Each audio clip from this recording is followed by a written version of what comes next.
yang digunakan untuk edukasi keluarga tentang perawatan bayi sehari-hari. Ada sarung tangan steril, kemudian termometer, kemudian bak instrumen yang berisi juga kasar steril.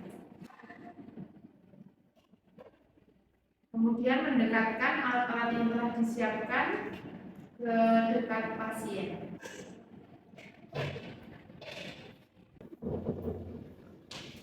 Monggo Bu, silakan masuk.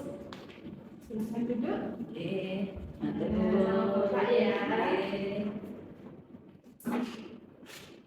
Selamat pagi Bu. Selamat pagi. Ya, perkenalkan ya, saya Bidan Adela yang saat ini berjajar ya. Boleh saya pinjam buku kayaknya dulu? Nah, ini dengan Ibu siapa ya? Ibu M. Ibu M. Umurnya berapa tahun Bu? 25 tahun. 25 tahun ya. Bagaimana Bu, ada yang bisa saya bantu? Ini Bu, Ya. kan saya baru melahirkan anak pertama, sehingga masih bingung bagaimana cara merawat bayi. Oh ya, untuk perawatan di sehari-hari ya. Baik, saya data dulu ya Bu ya. Bayinya ini jenis kelaminnya perempuan. Berat badannya berapa? 3,3 Ibu. Ya. Baik Bu, di sini saya akan memberikan edukasi pada Ibu dan Bapak tentang perawatan bayi sehari-hari ya. Dengan tujuan supaya Ibu serta dibantu dengan Bapak bisa merawat bayinya berdua dengan baik dan benar di kehidupan sehari-hari. Karena ini anak pertama dan baru akan merawat saat ini guys, jadi masih mungkin agak bingung atau takut kalau ini salah gitu ya. Baik, di sini sebelum saya melakukan edukasi, saya minta persetujuan kepada Bapak Ibu dengan menandatangani surat pemanggilan ini ya Bu ya, yang berarti Ibu menyetujui. Oke, baik Bu.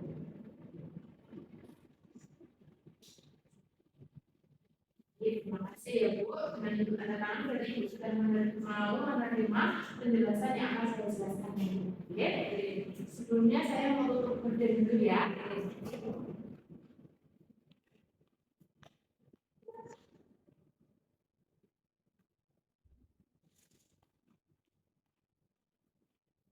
Saya izin cuci tangan sekalian ya Bu ya.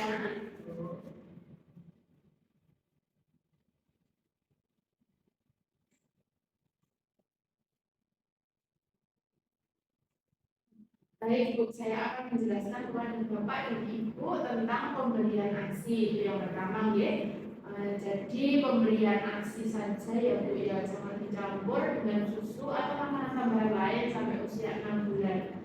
Kemudian berikan ASI itu kepada bayi antara 2 sampai 3 jam atau paling sedikit 4 jam. Jadi harus sesering mungkin bayinya ini sudah dikasih minum. Jadi jangan sampai lebih 5 jam ya.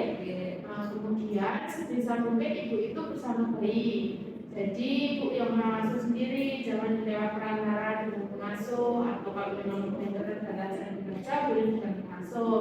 Tapi kalau sebisa mungkin agar tercipta suasana yang nyaman, hangat dan aman, itu harusnya ibu sendiri yang merawat. Itu. Kemudian selain itu juga perlu diperhatikan juga ya Bu ya untuk kebersihan bayinya itu sendiri, jadi supaya tetap hangat, kering.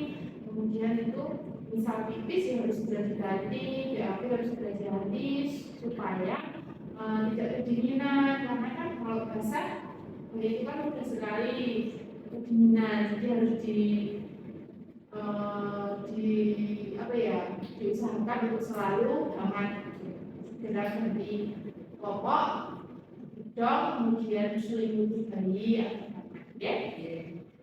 Kemudian saya juga akan mengajari ibu dan bapak nanti bagaimana cara merawat tali pusat. Jadi itu kan tali pusatnya masih basah ya, jadi harus dirawat dan diperhatikan. Sebelumnya saya mau pakai sarung tangan dulu ya.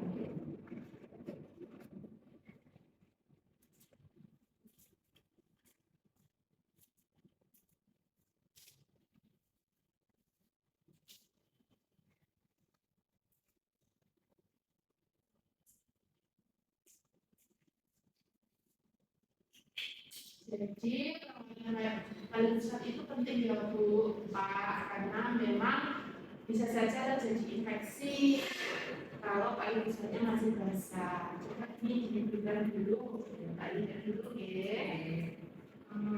Ya, ya seperti ini harusnya kering, terus nggak basah, kemudian bersih ya Bu ya. Dan kita cek dulu ya suhunya. Normal ya Bu. Oh, diundang lagi. Jadi harus dihindari kalau bisa pipis ya harus hindari karena biasanya pipis itu menjalar ke paling besar kan rembes. Jadi harus diperhatikan apabila paling besarnya masih basah itu bisa saja terjadi karena infeksi. Itu ya. Untuk tanda bahaya yang harus diwaspadai itu jika nafas bayi sulit, jadi nafasnya sulit. Ya kalau dihitung lebih dari 60 kali per menit, terus suhunya itu di atas 38, itu makanya ibu perlu termometer di rumah dan mengukur sendiri. Itu kalau dirasa panas dan suhunya lebih dari 38 derajat Celcius, itu perlu diwaspadai. Dan juga hipotermi, kalau suhunya di bawah 36 derajat Celcius itu juga harus diwaspadai ya, karena memang kalau kedinginan itu bisa biru kayaknya, ya. Untuk warna kulitnya juga harus diperhatikan, kalau warnanya kuning, biru atau pucat itu juga harus jadi kewaspadaan. Kemudian paling besar itu warnanya merah, kemudian berbau busuk, terus ada keluar cairan darah atau cairan kuning yang keluar, itu harus diwaspadai. Jika ada tanda dari salah satu tanda dari yang saya jelaskan tadi di atas, ibu harus segera membawa ke fasilitas pelayanan terdekat. Jadi bisa bekerja atau konsultasi ke rumah sakit klinik, ya. Itu ya Bu ya. Jelas nih Pak ya. Mungkin ada yang ditanyakan lagi Bu. Sudah sangat jelas Ibu. Terima kasih atas informasi mengenai perawatan bayi sehari-hari. Oke, baik, sama-sama Bu. Kalau begitu saya minta pamit dulu Ibu. Oke, Bu hati-hati. Semoga dalam merawat bayinya Ibu bisa merawat sendiri dan Bapak juga bisa ikut membantu sehingga bayinya sehat. Ya, terima kasih Bu. Oke, Sama-sama.